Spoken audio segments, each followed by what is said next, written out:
Welcome to Connie's Truffle House. Thank you all for being here. Before we get into today's video, I want to thank you all for sending me well wishes, praying for my recovery since my fall. I'm doing so much better. Next, I want to remind you all that the Blake Shelton Challenge is still on. We have no winner yet. I know someone out there either knows Blake or they know how to connect with Blake Shelton. So come on, friends, let's make it happen and bring Blake Shelton to Austin, Texas. Now today, I am very excited about what we're going to do. It's my Tex-Mex chicken cobbler. And we're gonna start over here on the stove, so Kristen's gonna come around. Y'all, this Tex-Mex cobbler is so easy to make, lots of variations. The way I love to do this and the way my family grew up eating it, I just use a hot skillet, and I circle around with some olive oil. And you know me, I love to include, when I'm melting the olive oil, some butter. That just gives it an extra buttery flavor. So we're gonna stir that butter around, get it melted, and then I'm adding about a cup, maybe a little bit more than a cup, of diced onion. This happens to be a white one, but yellow is very good too. So we're gonna let this saute.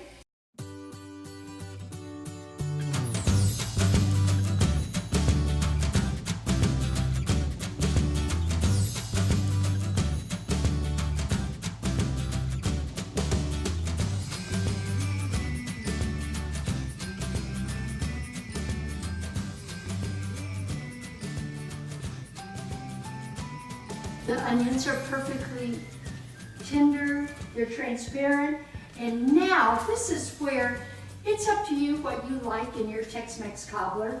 I love a combination of green chili enchilada sauce. Now this is the equivalent of a 10-ounce can. I'm probably not going to use all of it, but I love the mixture of red enchilada sauce and green chili. Now if you don't care for the pop of green chili, just use all red enchilada sauce. There's also an enchilada sauce called Tex-Mex, and that's got a pop that's a little bit milder than the green chili. So we're gonna start off stirring that into the onions.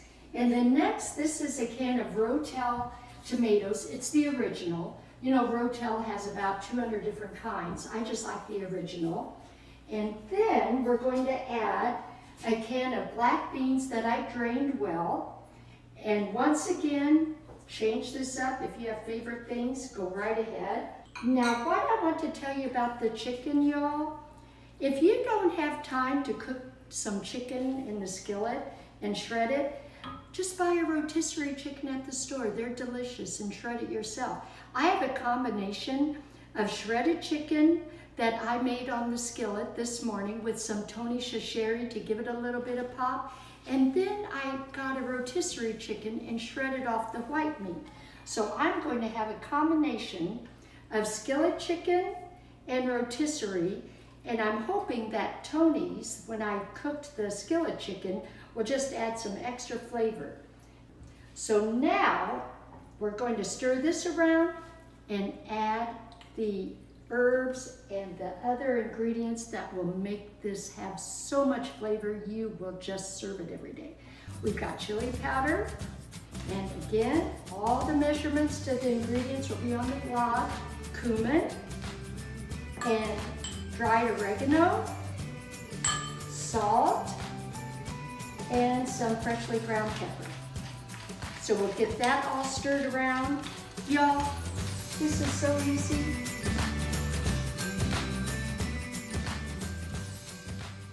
I love serving this Tex-Mex cobbler by just putting some in a bowl. And then on top of the bowl, lots of different ways you can do this, y'all. I love gluten-free hot biscuits mixed with cheddar and cilantro, like this baby right here. I like serving it like that. If you're not into biscuits, a lot of people just like to crumble up some tortilla chips. But the other thing that makes this an extra special dish to serve are the garnishes. Sour cream on the side, some fresh guacamole on the side, or sliced avocado. Squeeze it with a little bit of lime juice, give it a pop, And then some cilantro just sprinkled on top. I think it's time for a taste test. I'm missing my partner who always tests this with me, so I'm on my own. Y'all, this is so good. I know whoever eats this at your house will say, I love it, I need the recipe. And when they do, send them to Connie'sTruffleHouse.com and there's the video and the recipe. Thank you again for being here. Send me some comments. Don't forget to share, subscribe, and like the video. And before I say goodbye, 2 words. Blake Shelton! Bring Blake to Austin. Thank you for being here. I think we experienced a little bit of heaven right here in Austin, Texas today. Can't wait to see you next time. Love y'all. Bye.